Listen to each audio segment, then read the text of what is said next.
ಎರಡನೇ ಹಂತದ ಲೋಕಸಮರ ಮುಕ್ತಾಯ. ಇನ್ನು ಸೋಲು ಗೆಲುವಿನ ಲೆಕ್ಕಾಚಾರ ಮಾತ್ರ ಬಾಕಿ. ಉತ್ತರ ಕನ್ನಡ ಲೋಕಸಭಾ ಕ್ಷೇತ್ರಕ್ಕೆ ಬರುವ ಬೆಳಗಾವಿ ಜಿಲ್ಲೆ ಖಾನಾಪುರ ತಾಲೂಕಿನಾದ್ಯಂತ ಇಂದು ಸಣ್ಣ ಪುಟ್ಟ ತೊಂದರೆಗಳನ್ನ ಬಿಟ್ಟರೆ ಬೇರೆ ಯಾವುದೇ ಅಹಿತಕರ ಘಟನೆಗಳಾಗದೆ ಶಾಂತಿಯುತವಾಗಿ ಮತದಾನ ನಡೆಯಿತು. ತಾಲೂಕಿನಲ್ಲಿ ಒಟ್ಟು 312 ಬೂತ್ಗಳಲ್ಲಿ 2,12,664 ಮತದಾರರಿದ್ದಾರೆ.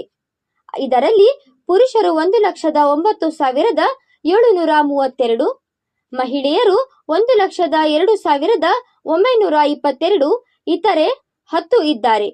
ಅದರಲ್ಲಿ ಇಂದು 72.18% ಮತದಾನ ನಡೆದು ಲೋಕಸಮರ ಅಂತ್ಯಗೊಂಡಿತು. ಇನ್ನು ಅಭ್ಯರ್ಥಿಗಳು ಸೋಲು ಗೆಲುವಿನ ಲೆಕ್ಕಾಚಾರದಲ್ಲಿ ಮುಳುಗಿದ್ದಾರೆ. ಮತದಾರರು ಯಾರನ್ನ ಆಯ್ಕೆ ಮಾಡಿದ್ದಾರೆಂದು ಫಲಿತಾಂಶ ಬರುವವರೆಗೂ ಕಾದು ನೋಡಬೇಕು. ವರದಿ ಖಾನಾಪುರ. ವರದಿಗಾರ Nagappa Dumnalli, KS news 24x7.